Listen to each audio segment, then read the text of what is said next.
আচ্ছা তানহা, তোমার মেয়েকে যে স্কুলে ভর্তির ব্যাপারে কথা বলছিল, এটা কত দূর, কি হলো? কিভাবে ভর্তি করাবো ম্যাম? ভর্তি করার জন্য তো অনেক টাকার প্রয়োজন। তাছাড়া আমারও খুব ইচ্ছা যে আমার মেয়েটাকে ভালো একটা স্কুলে ভর্তি করাবো, কিন্তু এত টাকা আমি কোথায় পাবো? আচ্ছা যাও, তুমি দেখছি।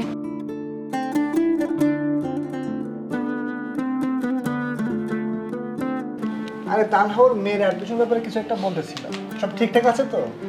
সব তো ঠিকঠাকই আছে, কিন্তু বেচারি চাচ্ছে তার মেয়েকে একটা বড় স্কুলে ভর্তি করাতে, কিন্তু তুমি তো জানোই বড় স্কুলের কত খরচ। ব্যাপারটা কত ভালো দেখো, মানে ও মানুষের বাসায় বাসায় কাজ করে, তারপর ওর চিন্তা ভাবনা কত উন্নত যে ওর মেয়েকে ভালো একটা স্কুলে পড়াতে চায়, মানুষের মতো মানুষ করতে চায়। হ্যাঁ এটাই, বাট ওর কাছে এখন টাকা নাই তো স্কুলে ভর্তিই করাতে পারছে না বাচ্চাকে, সো খুবই টেনশনে আছে বেচারি।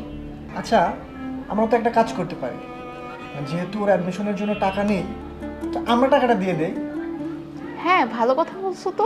হ্যাঁ, তাহলে চলো একটা কাজ করি, আমরা কালকে সকালে গিয়ে ওর মেয়েকে ভালো একটা স্কুলে অ্যাডমিশন করাই দিই। ঠিক আছে? ওকে।